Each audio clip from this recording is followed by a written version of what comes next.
Bismillahirrahmanirrahim. Assalamualaikum warahmatullahi wabarakatuh. Apa kabar anak-anak hari ini? Mudah-mudahan kalian tetap sehat, semangat, dan kuat ya. Belajar di rumah tetap semangat dan bahagia. Anak-anak, jumpa lagi dengan Bu Nuke. Hari ini kalian akan kembali belajar tema 3, subtema 1. Kita akan belajar tentang ini ya, sumber daya alam. Apa sih yang disebut sumber daya alam? Di pertemuan sebelumnya di tema 2, kalian sudah pernah mengenal istilah ini ya. Oke, masih ingatkah? Insya Allah masih ingat kan? Sumber daya alam merupakan segala sesuatu yang disediakan alam untuk kehidupan manusia. Tentunya disediakan oleh Allah Subhanahu wa Ta'ala sebagai pencipta alam ini ya. Anak-anak, perhatikan ini. Hewan dan tumbuhan merupakan salah satu sumber daya alam ya, dari sekian banyak sumber daya alam yang Allah ciptakan. Kita di tema 3 ini akan mengenal beberapa tempat atau lokasi yang disediakan oleh Allah untuk menyediakan sumber daya alam ini ya. Siap? Oke, ini dia nih. Apakah ini? Di manakah ini? Iya, ini adalah pantai ya, pantai. Kalian pernah main ke pantai? Insya Allah pernah ya. Ini pantai. Pantai itu apa sih? Ya, perbatasan antara laut dengan darat. Ibu siapa lagi ini? Ini apa ini? Ini adalah dataran rendah. Lihat posisinya, lihat kondisinya. Dataran rendah ini memiliki dataran yang datar ya. Kemudian Ibu perlihatkan juga ini dataran tinggi. Ini dataran tinggi, kalau kalian perhatikan posisinya, lokasinya, kondisinya, lihat ini ya. Ini berbukit-bukit, namanya juga dataran tinggi. Nah, di sini di berbagai tempat ini akan kalian temukan banyak sumber daya alam ya, bermacam-macam sumber daya alam sesuai dengan kondisinya, tempatnya ya. Kalian perhatikan slide berikutnya. Nih, contoh pemanfaatan sumber daya alam pantai atau laut. Ayo, apa saja sih yang ada di pantai?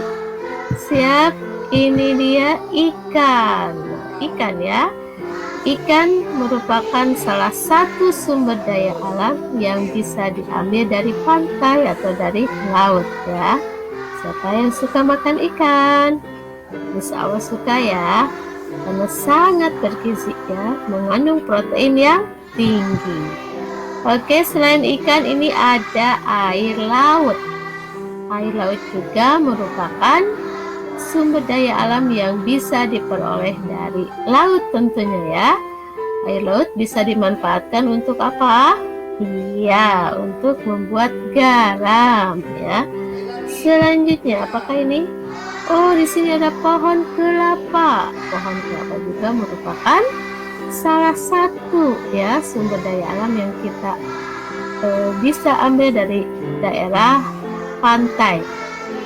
Selain pohon kelapa masih banyak yang lain ya, misalnya bakau dan lain-lain. Ini Ibu hanya beri contoh saja. Coba apa lagi nih ya? Ini objek wisata, betul kan? Ini ya, pemanfaatan sumber daya alam ini, laut ini bisa diambil juga dari sisi wisatanya ya. Ini sebagai objek wisata. Kalian pernah main ke sini kan? Nah, itu artinya laut atau pantai bisa dimanfaatkan untuk objek wisata. Oke, kita lihat lagi slide berikutnya. Nah, perhatikan kembali slide berikutnya ya. Ini contoh pemanfaatan sumber daya alam di dataran tinggi ya. Ini yang disebut dataran tinggi itu ini ya, yaitu dataran yang ketinggiannya lebih dari 500 meter di atas permukaan laut. Untuk apa saja sih yang ada di sini? Sumber daya alam apa saja yang bisa kita manfaatkan? 1. Untuk perkebunan misalnya ya. Untuk perkebunan teh misalnya. Untuk perkebunan atau untuk tempat sayuran, buah-buahan yang cocok ditanam di dataran tinggi ya. Kemudian untuk apa lagi? Untuk objek wisata. Ini juga bisa dipakai untuk objek wisata ya. Seperti itu. Coba sekarang kita lihat lagi slide berikutnya. Ini kita lihat contoh pemanfaatan sumber daya alam yang ada di dataran rendah. Dataran rendah ini memiliki ketinggian kurang dari 200 meter di atas permukaan laut ya. Kita bisa manfaatkan atau sumber daya alam yang bisa dimanfaatkan dari dataran rendah yang cocok untuk dataran rendah yaitu peternakan ya. Peternakan, apalagi pertanian, ada lagi industri ya. Kemudian perkebunan. Di sini juga di dataran rendah juga bisa kita manfaatkan untuk perkebunan. Perkebunannya beda lagi dengan dataran tinggi. Kalau di dataran tinggi, tanaman yang cocok di dataran tinggi misalnya perkebunan teh. Kalau di dataran rendah, perkebunan karet misalnya ya. Jadi sesuai dengan kondisi setiap tempat. Kemudian di dataran rendah juga digunakan untuk perumahan ya. Ini salah satu beberapa contoh ya pemanfaatan sumber daya alam di dataran rendah atau dari dataran rendah. Selanjutnya kita lihat nih mata pencaharian masyarakat yang ada di pantai. Apa kira-kira? Iya, dominannya atau kebanyakan nelayan ya. Karena di sini penghasil utamanya penghasil ikan ya. Sebenarnya di pantai juga ada pedagang ya, tetapi yang lebih dominan nelayan.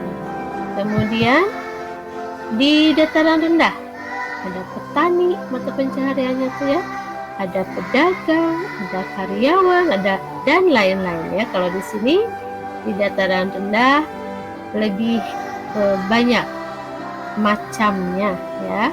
Kemudian di dataran tinggi, di dataran tinggi juga petani ya, petani sayuran atau yang di perkebunan, dan sebenarnya masih ada juga mata pencaharian yang lain, pedagang dan lain-lain. Hanya dominannya seperti ini ya. Dataran tinggi dominannya petani, di laut dominannya nelayan. Kalau di dataran rendah banyak ada petani, ada pedagang, ada karyawan dan lain-lain ya.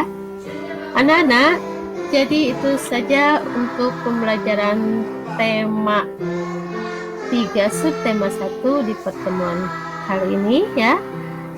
Hari ini kalian sudah banyak belajar tentang pemanfaatan sumber daya alam sesuai dengan karakter ruangnya atau kondisinya atau keadaannya ya.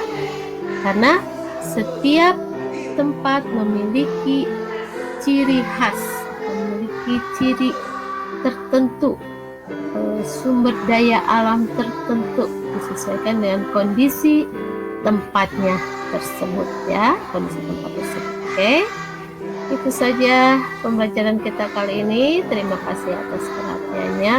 Selamat belajar, selamat mendapatkan ilmu baru, dan tetap bahagia ya. Belajar di rumah tetap bahagia. Terima kasih. Wassalamualaikum warahmatullahi wabarakatuh.